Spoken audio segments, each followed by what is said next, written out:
আসসালামু আলাইকুম, সাথে আছে সাব্বির নূর। আজকে আপনাদের একটি বিষয় শেয়ার করবো, সেটি হচ্ছে মাইক্রোসফট ওয়ার্ডে লেখাকে কিভাবে অটো সেভ করবেন।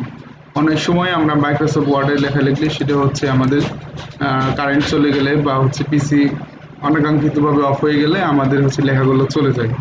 তো আমরা মাইক্রোসফট ওয়ার্ডে এমন একটি অপশন অ্যাড করতে পারি যার ফলে আমাদের বিদ্যুৎ গেলে হয়তো বা অনাকাঙ্ক্ষিতভাবে পিসি বন্ধ হয়ে গেল, আমাদের লেখাগুলো বা হচ্ছে আমাদের যে টেক্সট বা কাজগুলো থাকবে সেগুলো চলে যাবে না। তো চলুন দেখি, সেটি দেখার জন্য আমাদের সর্বপ্রথমে ওপেন করতে হবে মাইক্রোসফট ওয়ার্ড।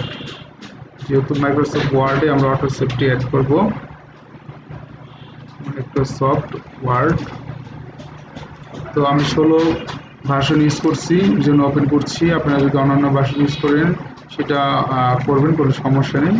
তো আমি ব্ল্যাঙ্ক একটি ডকুমেন্ট নিয়ে নিচ্ছি এবং মূল কাজটা হচ্ছে আপনি এখানে কন্ট্রোল এস দিয়ে সেভ যখন করবেন, আমি দিস পিসি ডেস্কটপে সেভ করছি, এইখান থেকেই আপনার সেই অপশনটা হচ্ছে চালু করতে হবে। কী করবেন, আপনি যে কোনো একটা ডকুমেন্টের নাম দিবেন, যেমন হচ্ছে আমি নাম দিলাম এক্সাম, এবং হচ্ছে এই ডকুমেন্টের নিচে আপনি যদি খেয়াল করেন দেখবেন যে টুল, এই টুলে ক্লিক করে নিচে এসে আপনি সেভ অপশনে ক্লিক করবেন। সেভ অপশনে ক্লিক করার পরবর্তীতে দেখেন আমি এখানে হচ্ছে আমার অটো সেভের অপশনটা 1 মিনিট দিয়ে রাখছি। এটা সাধারণত 10 মিনিট দেওয়া থাকে, সেটাকে আপনারা সর্বনিম্ন